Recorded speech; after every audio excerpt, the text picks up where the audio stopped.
Dans cette vidéo, je vais vous donner des réponses précises. 10 raisons qui matérialisent la fracture.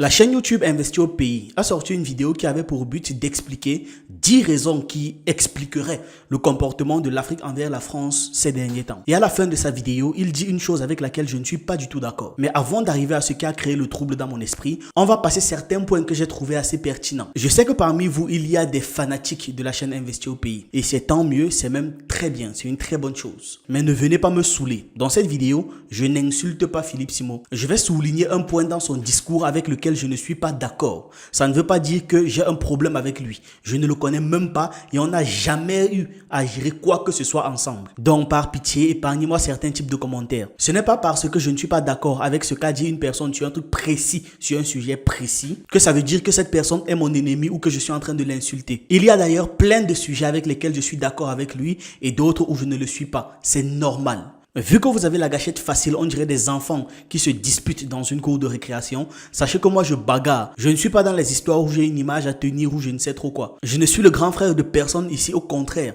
Je suis votre petit frère. Donc méfiez-vous des commentaires que vous allez mettre au nom de Philippe Simo alors qu'il ne vous a rien demandé. Il ne sait même pas que cette chaîne existe. Vous allez acheter un problème qui n'existe pas au nom d'une personne qui ne sait même pas qu'on existe. Méfiez-vous. Maintenant que la mise en garde est faite, on peut commencer. Depuis pas mal de mois maintenant, on entend parler d'un sentiment anti-français qui se développe en Afrique. Et je pense qu'il faut tout de suite apporter quelques précisions. Il n'y a pas de sentiment anti-français en Afrique. Ceux qui utilisent ce genre d'expression ont tendance à vouloir parfois faire de la manipulation.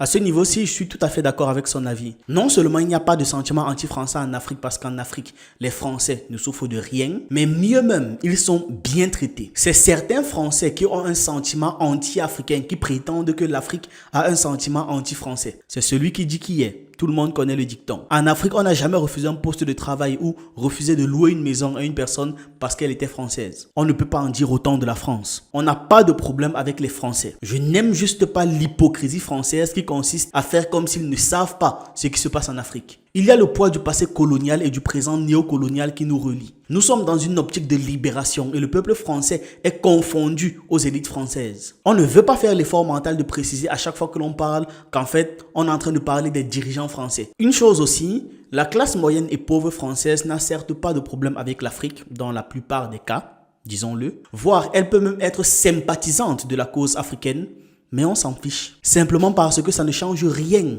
à ce qui nous arrive. Et aussi que vous profitez du système néocolonial. Aussi pauvre que vous soyez, vous êtes plus riche qu'une grande partie de la population africaine. Ce n'est pas notre responsabilité si vous êtes tellement taxé par vos dirigeants que vous préférez ne rien posséder. Donc non seulement on s'en fiche, mais surtout c'est votre problème. Et ne nous demandez pas de comprendre vos problèmes alors que nous, de notre côté, n'avons pas encore réglé nos problèmes. On a une très longue liste de soucis à corriger chez nous. On n'est donc pas là pour faire plaisir à des Français qui se disent sympathisants de l'Afrique. Mais nous sommes simplement en train de combattre un système qui est en train de nous torturer. Je n'ai jamais vu ou entendu parler de manifestations de Français disant qu'ils ne veulent plus que leur gouvernement ou que leurs dirigeants commettent des actes horribles en Afrique au nom des Français. Vous êtes un peuple capable de faire des manifestations pour tout et n'importe quoi, mais vous ne pouvez visiblement pas faire de manifestations pour ce que votre pays fait en Afrique. Celui qui néglige de punir le mal la cautionne. Un autre point, c'est qu'on n'est pas censé être reconnaissant parce que votre gouvernement laisse certains Africains en France ou encore mieux,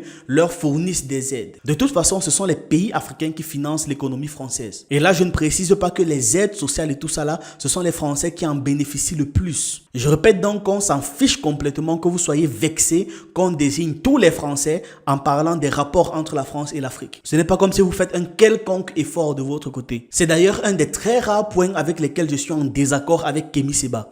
Il répète tout le temps quand il parle qu'il s'adresse à l'oligarchie occidentale et que non, le prolétaire français souffre autant parce que la souffrance est partout. Mais au fond, que vous soyez de l'oligarchie ou pas, ce que vous devez retenir, c'est que la France et l'Europe dans son ensemble même est ce qu'elle est parce que nous, en Afrique, nous sommes privés de nos ressources. Et à partir de cette information, vous devez décider en toute honnêteté d'esprit d'être pour le pillage de l'Afrique ou contre, en action. Mais ça ne sert à rien de faire les hypocrites et de faire semblant de pleurer pour nous. On ne cherche pas la pitié. Si on vous annonce là que vous n'aurez plus d'argent, Plus d'aide, plus d'électricité, plus de défense militaire et plus d'économie parce que l'Afrique va se libérer et que par la suite, on vous appelle à l'effort pour garder vos privilèges. Beaucoup d'entre vous qui vous sentez sympathisants ou partisans de la cause africaine prendrez les armes pour attaquer l'Afrique. Ce qui compte, ce ne sont pas les mots ou les pensées, ce sont les actes. Je peux être très triste pour des gens, mais je leur fais beaucoup de mal. Prenez donc votre soi-disant sentiment anti-français et mettez-le où je pense. Première raison, restons dans le sujet, les bases militaires. Les bases militaires sont un point qui fait beaucoup de peine aux Africains parce que personne ne sait finalement à quoi servent ces bases militaires. Aucun pays souverain ne permet à une armée d'un autre pays d'être sur son territoire. Aucun. C'est seulement en Afrique qu'on essaie de nous faire croire que c'est normal. Ce n'est pas normal. Comment est-ce que vous pouvez entrer chez quelqu'un avec des armes à la main et c'est normal? Comment est-ce que vous pouvez voir quelqu'un entrer chez vous avec des armes à la main et c'est normal? À maintes reprises dans l'histoire politique africaine, ce sont les militaires français qui ont aidé les coups d'État ou alors empêché des révolutions populaires. C'est aussi par eux que passent les déstabilisations dans certaines zones. Dès qu'un corps armé est dans un pays qui n'est pas le sien, vous devez savoir que ce pays en question est une colonie. Et cette armée est une armée d'occupation. Deuxième sujet, le franc CFA. Le franc CFA, il n'y a plus grand chose à dire dessus. C'est une monnaie issue de la colonisation que beaucoup de pays africains ont encore aujourd'hui en commun et sur laquelle ils n'ont pas le total contrôle.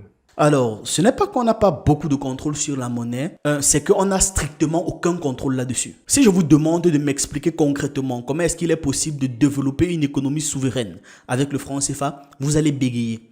Simplement parce que ce n'est pas possible. Peu importe à quel point vous êtes un excellent et un fin économiste, vous allez vous rendre compte que ce n'est pas possible. Le franc CFA est un trou noir économique. C'est une entité qui absorbe toute la lumière d'une éventuelle indépendance financière. C'est de loin le pire contrôle qui a été mis sur pied. Quatrième point, dans la même logique, les assassinats des présidents et des leaders indépendantistes africains. Vous vous rappelez certainement tous l'assassinat de Félix Moumié en Suisse par un agent secret français qui l'avait empoisonné au thallium. Vous vous rappelez de ça? Ça a fait un tollé énorme. Et ce n'est pas le seul. Beaucoup de leaders indépendantistes qui se battaient pour les indépendances ont vu sur leur chemin la France, l'armée française, les dirigeants politiques français qui leur ont barré le chemin. Et pour beaucoup d'entre eux, se sont fait assassiner avec le concours, si ce n'est pas de manière directe, indirecte, de la France. Cinquième point, c'est l'ingérence dans les choix des dirigeants africains. Beaucoup de dirigeants africains, malheureusement pendant longtemps en tout cas, avaient besoin de l'aval de Paris. Oui, vous avez bien entendu. Il y a des pays dans lesquels, avant de nommer un ministre, on devait aller s'assurer que Paris valide. Une fois de plus, quand c'est un autre pays qui choisit les dirigeants de votre pays, c'est que vous êtes une colonie. Sixième point de grief, l'omniprésence des entreprises françaises dans les économies africaines. Dans la majorité des pays francophones, les plus grosses entreprises appartiennent à la France. Et donc, bien évidemment, ça pose problème. Parce qu'aucune économie au monde ne peut se développer en étant basée, en comptant sur des multinationales. Ce n'est pas possible. Donc, on a établi un schéma qui rend quasi impossible le développement endogène de nos économies. Septième élément qui découle de celui-là, une volonté de maintenir les pays africains dans une dépendance misérable. Il y a plusieurs choix qui ont été faits au moment des indépendances, comme ceux que je viens de citer, qui avaient pour but de faire de l'Afrique juste un endroit de consommation et pas de production. Le septième élément qu'il cite entre dans l'économie au même titre que les entreprises et la monnaie. Le but est de prendre encore plus et toujours plus. Si on ne produit rien, ce qu'on consomme. Si vous n'êtes pas un producteur, c'est que vous êtes un consommateur. Et résultat, aujourd'hui en Afrique, il n'y a pas de riches. De riches dans le sens de personnes qui produisent de la richesse. On a juste des riches consommateurs, des personnes qui ont beaucoup de liquidités et qui savent juste manger ça. Neuvième sujet, qui je pense est quand même important à rappeler ici, et c'est bien abordé dans ce livre, mais aussi dans un autre livre de Thomas Deltombe, c'est la guerre au Cameroun. Je ne vais pas parler de la guerre au Cameroun, mais de toutes les exactions de la France en Afrique dont il nie l'existence, dont la France nie l'existence. Quelqu'un ment. On sait qu'il ment. Il sait qu'on sait qu'il ment parce qu'on a les preuves. Mais il continue de mentir. C'est-à-dire qu'on a des archives sur la période coloniale et la période des indépendances. On a des témoignages, des témoins oculaires même. Mais ces gens continuent le mensonge. Ça ne s'arrête pas. Ils ne reconnaissent pas. Alors qu'on a toutes les preuves. Mais ça n'a pas existé. Les pays africains ont besoin de partenaires extérieurs. Et la France est un allié naturel dans beaucoup de sujets avec les pays africains. Voici donc, on arrive à la partie de la vidéo avec laquelle je ne suis pas du tout d'accord. Je ne peux même pas être d'accord avec ça. La France n'est pas et la France ne sera jamais un allié naturel de l'Afrique. On n'a pas la même histoire, on ne partage aucune valeur commune. On n'a pas la même spiritualité et le pire de tout, c'est que la France va toujours considérer l'Afrique comme une mangeoire. Hormis les Africains et les pays d'Afrique eux-mêmes, l'allié naturel de l'Afrique, c'est l'Amérique du Sud. Ce n'est même pas l'Asie. Quoique ça peut être soumis à débat, mais ce n'est même pas l'Asie. C'est l'Amérique du Sud. Vous voyez ce continent-ci, n'est-ce pas? Ce continent qui s'emboîte parfaitement avec l'Afrique. C'est ça l'allié naturel de l'Afrique. Si on fait une sérieuse fédération africaine, l'Afrique est capable de contrôler le monde. Si on fait donc une sérieuse fédération africaine, couplée ou fusionnée avec une sérieuse fédération sud-américaine, là, on pourra même contrôler toute la galaxie. Remarquez une chose, les pays du Nord cherchent toujours à exploiter les pays du Sud. Dans la spiritualité africaine, il y a une raison à ça. Le Nord représente la mort et le Sud représente la vie. Les pays du Sud donc regorgent de vie, de richesse, ce qui crée une éternelle convoitise. Donc ça peut s'expliquer. Il y a cette dynamique perpétuelle-là de la mort qui veut toujours grappiller plus en plus de terrain. Et ne pensez pas que c'est seulement l'Europe qui a profité des pays du Sud.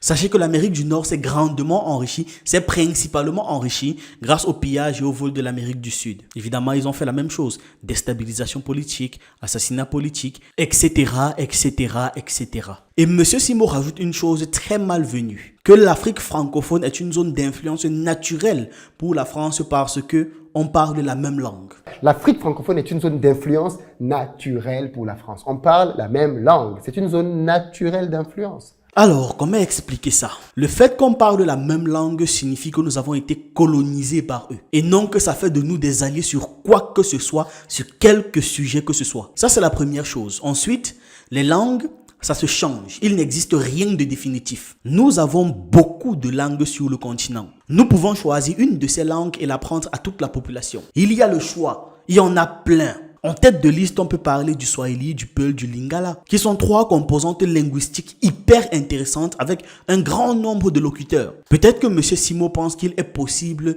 de complètement se libérer en parlant la langue d'un autre peuple. Ce n'est pas possible. Ce n'est pas possible. D'ailleurs, je trouve ça même un peu contradictoire avec ce qu'il avait dit avant. Dans une de ses anciennes vidéos, que j'avais reprise même, il parlait de l'importance de la langue. Parler la langue est l'un des éléments les plus importants qui permettent à un enfant de se sentir attaché à un lieu. Parler la langue du pays est un élément capital.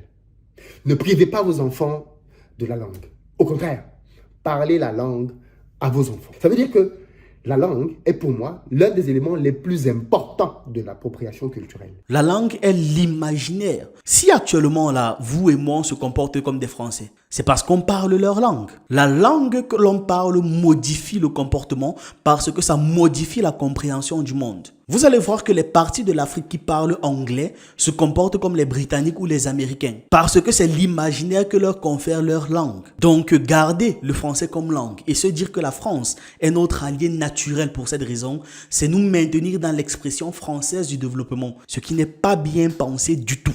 Vraiment, c'est une excessive mauvaise idée. La France n'est pas et ne sera jamais un allié naturel de l'Afrique. L'allié dont la France a besoin, c'est la Russie. Et nous, l'allié dont on a besoin, c'est l'Amérique du Sud. Il n'est en aucun cas bénéfique pour nous de penser que la France puisse être à court, à moyen ou à long terme un véritable allié. Sauf peut-être à très très long terme. Et sur la demande de chefs africains afin d'aider la France, comme on l'a toujours fait, à s'en sortir un peu mieux. Voici une preuve qui démontre que tant que l'initiative viendra d'eux, ce ne sera pas une bonne chose du tout. Dans un rapport du Sénat français qui date de 2013 intitulé « L'Afrique, notre avenir », la France prend 70 mesures pour conquérir l'Afrique. Parce que depuis 2011, il y avait déjà de violents rejets de la France en Afrique. Ça ne commence pas de maintenant, ça date d'il y a plus de 10 ans. Et vous vous rendez compte que c'est toujours l'Afrique qui est l'avenir de la France et de l'Europe. Jamais le contraire. Ce rapport est très détaillé et le message est clair. Reconquérir l'Afrique. Ils ne disent pas partenariat, amitié, alliance, confiance. Non. Ils ne parlent pas de gagner la confiance de l'Afrique, mais de conquérir. Est-ce que je dois vous dire ce que conquérir signifie? Alors, je ne sais pas comment faire pour vous passer ce document. En revanche, je peux vous encourager à télécharger le document vous-même. Vous entrez dans la barre de recherche de votre navigateur ceci. Regardez bien et normalement vous aurez la possibilité de télécharger le document. Alors c'était tout pour aujourd'hui. Dites-moi ce que vous en pensez en commentaire et on se retrouve dans une prochaine vidéo.